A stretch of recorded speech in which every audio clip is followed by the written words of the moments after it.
adakah pinjaman Islamik itu ada riba dalamnya, bank Islam dan sebagainya. Dia ada beberapa persoalan di dalam soalan bank Islam dan seumpamanya ni.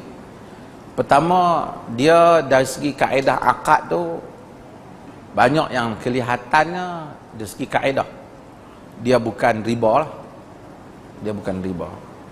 Tetapi maksud penindasan itu yang masih Allah mengharamkan riba kerana tak mau ada pihak yang ditindas.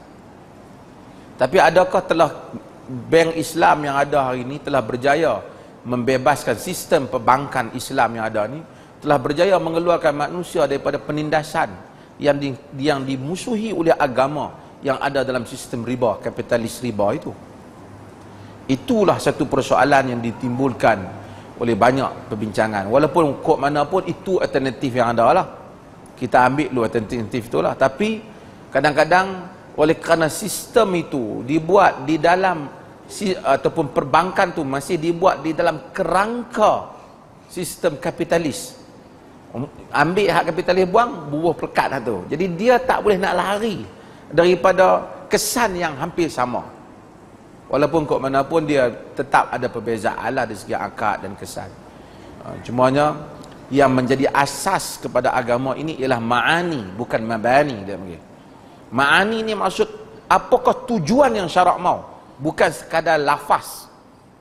Maka dengan itu masih dalam proses sistem perbankan ni dia kena ada pembaikian lah. Tapi at least dia mengeluarkan kita daripada yang betul-betul yang riba itu kepada satu sistem yang lebih ringan, walaupun dia juga mesti bertanggungjawab untuk mengelakkan manusia daripada ditindas. Dia banyaklah kadang-kadang banyak sebab. Penasihat bank ni pun dibayar oleh bank tu, kadang-kadang dia jadi masalah kan. Dr. Tariq Ramadan umpamanya di dalam tulisannya dia menyebut bahawasanya antara benda yang penting ialah bukan dia tidak mengiktiraf di pandangan dia tidak mengiktiraf perkataan Islamic economy, Islamic economy, kerana dia kata tidak ada apa yang dikatakan Islamic economy, ekonomi Islam ke politik Islam. Yang ada ialah ethics atau Islamic ethics in economy, Islamic akhlak Islam di dalam ekonomi. Tapi bila kita nak kata Islam, kita cuba nak Islamkan benda ni, benda macam ni tak ada Islam, tak Islam nak buat pendek ke panjang ke, tapi etika orang yang buat tu. Kadang-kadang ambillah pemerintahan, macam mana nak Islamkan pemerintahan? Adakah dengan bangunan pemerintahan tu kubah nampak macam masjid sikit, semua hak jadi menteri pakai baju macam nak baju Arab ke sikit? Tak. Yang penting bukan itu.